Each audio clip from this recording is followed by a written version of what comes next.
So we were able to get a fleeting glimpse of Wren Tit, which we've been trying to do the past couple days. Wren Tit is very secretive. How hard was that shot, Jacob? It was definitely a pain in the butt. I was trying so hard to get him, but as soon as he was in the frame, he would just leave immediately. Yeah, they're a lot of work, and they're very secretive, very shy birds. They rarely come out from under cover. They love this dense shrublands, this dense chaparral.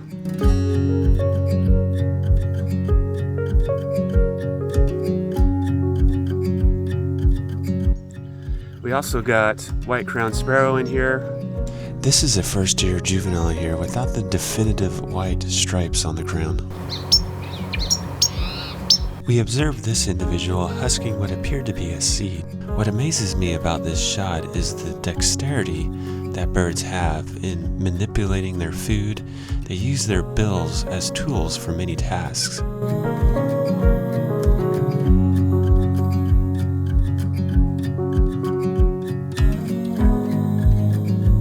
Jake and I were discussing, I'd say we have about 6.5 mile hike, 6.5. And I said, I think it's going to be exactly 6.23 miles. We'll see how we do.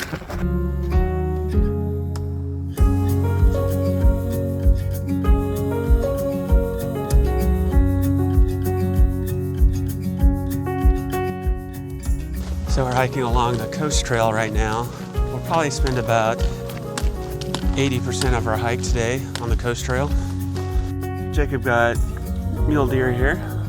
There are 3 subspecies of mule deer in California. You can determine the subspecies by the tail pattern.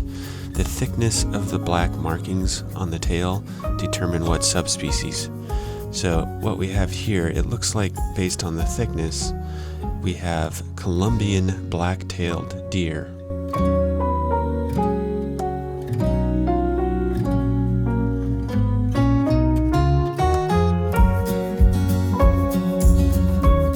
So we have Point Reyes Point out there.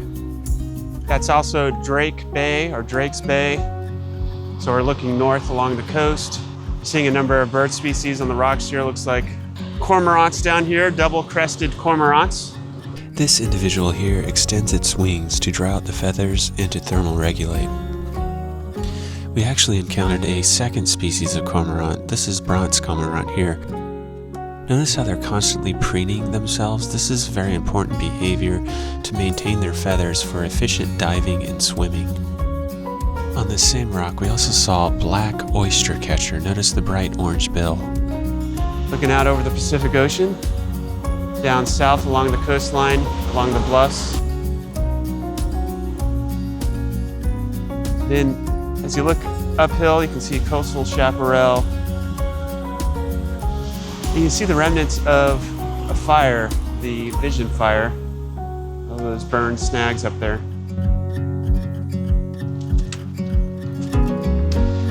A little bit of a cloudy day, but beautiful nonetheless.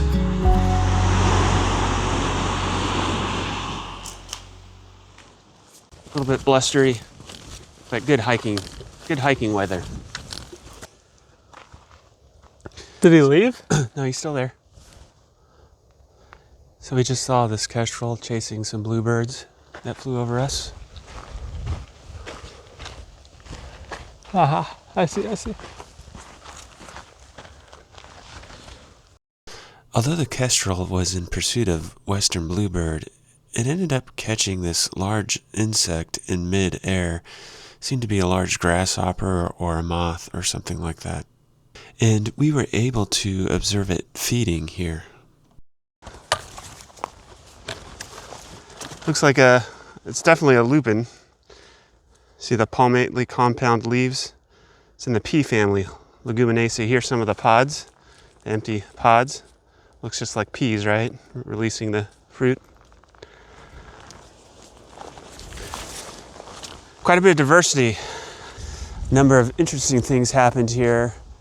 We have some habitat elements. We have these tall trees, these eucalyptus trees, which protrude out above the shrublands, the surrounding coastal scrub habitat, which makes excellent roosting feature.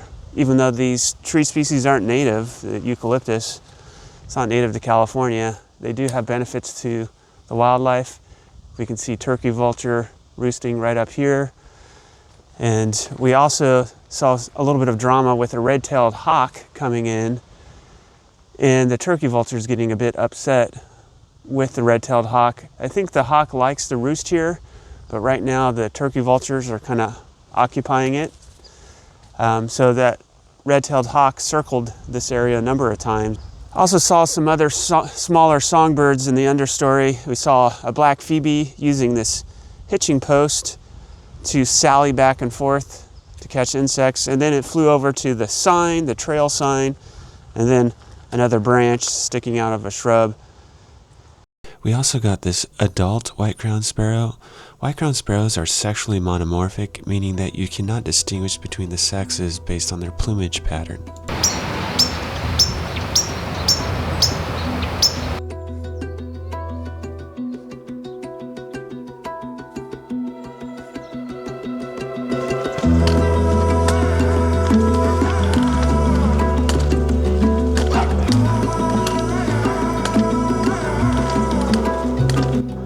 Definitely changing environments now, out of the coastal scrub, the chaparral, walking along this little creek here. I think it's called Coast Creek.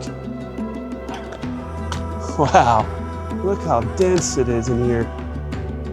Look at it over there. It's just like almost pitch black, and it's like 1 in the afternoon.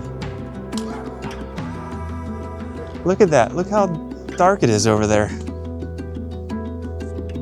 What's amazing to me here is how dense this canopy is in here. This looks like this is all Douglas fir, but it's super dense canopy, so dense that nothing can grow in the understory, not even like an herbaceous layer or shrub layer, but where there's a slight opening in the canopy, you can see a little bit of understory vegetation growing there. Pretty amazing how effective it is in blocking out the light. This is kind of a cool tree tunnel we're about to go under. Yeah.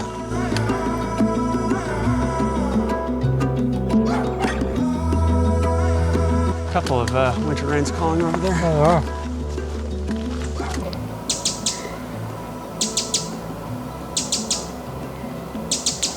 We're at camp. This is Glen Camp. Site number 5. Number 5, all right. We had a storm coming in tonight, so we had to get camp set up as quickly as possible.